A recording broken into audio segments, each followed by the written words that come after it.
Hey folks, I'm H2 and you're on the F3 channel. Hey, this is the channel where you're going to get the inside scoop on what it's going to take to become a millionaire. And the inside scoop is, there is no inside scoop.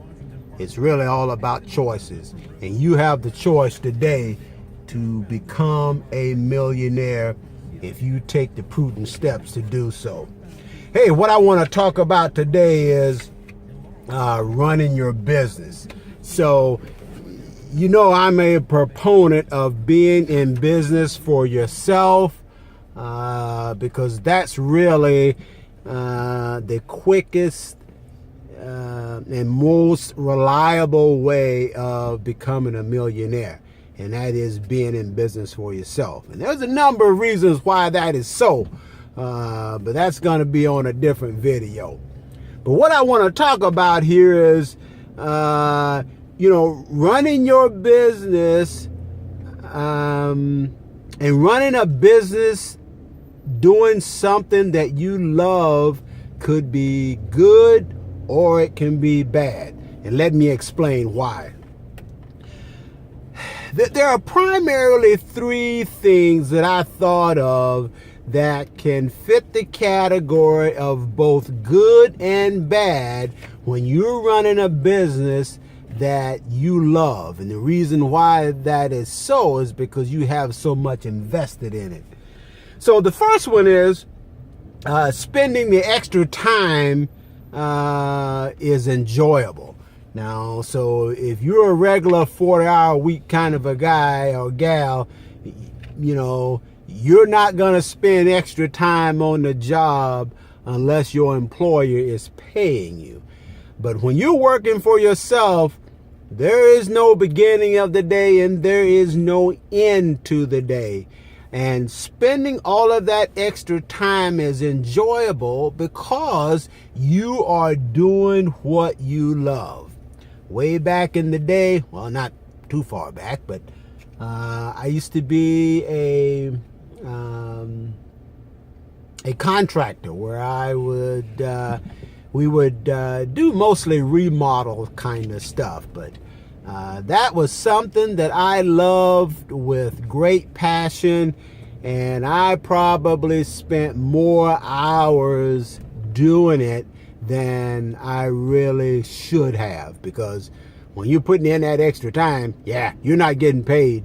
You're just doing it because you love it. Second point is you're switched on 24/7.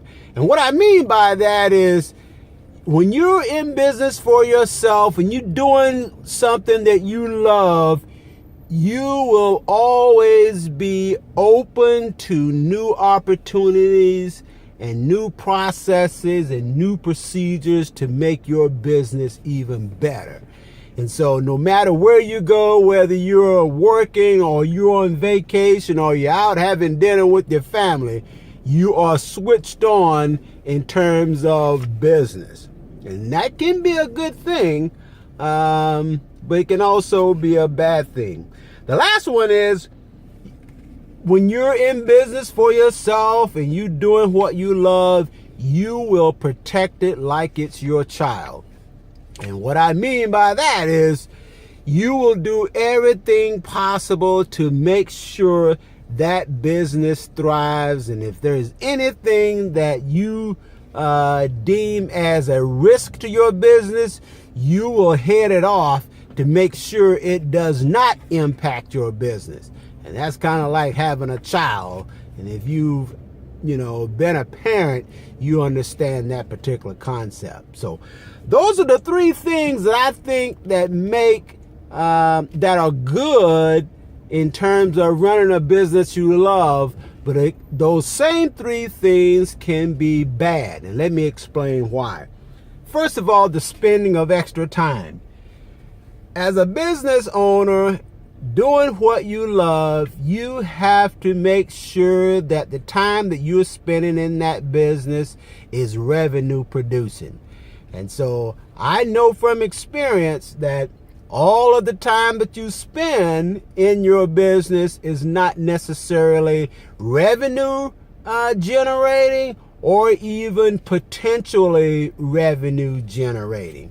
I would spend countless hours just doodling around, looking at different products and different things, but just spending a whole lot of time not focused on the business. And therefore, I found myself working 90, 100 hours a week, but was barely breaking even because I was spending a lot more than what I was making. The second point about being switched on is it's hard to switch off. When you're running your own show, it is hard to switch off. When it's time to go home and be with the family or be with your loved one, you're still switched on, and sometimes that can interfere into your personal relationships. And then the last one about being protective is sometimes you can be so protective that you don't let the right people into your life that can help you develop or grow your business. And that's a bad thing. So here's some advice if you are running a business or you're considering a business, doing something that you love, particularly if you took a hobby and converted it into a business. You have a lot invested in that, but you got to go into that thing with the right mindset. And I got a couple of, I got 3 things I want to offer up to you in terms of advice if you are in that particular situation. The first one is never forget or lose sight that a business is about income and creating value. You must pay yourself out of that business. You can't just pay everybody else and with the hope of getting some money out of the business sometime down the road. When you start a business, you need to figure out how you're going to pay for the time that you spend inside that business.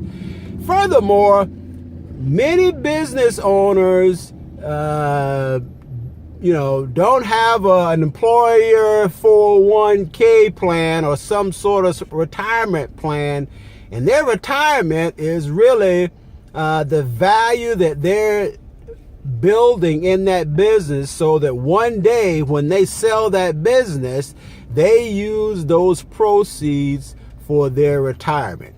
So again, pay yourself as you go along, increase the value of the business, knowing that when you sell that business, that could very well be your retirement.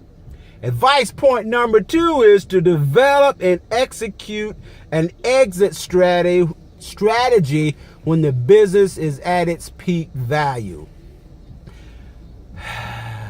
Economic cycles and business cycles ebb and flow, meaning they go up and they go down.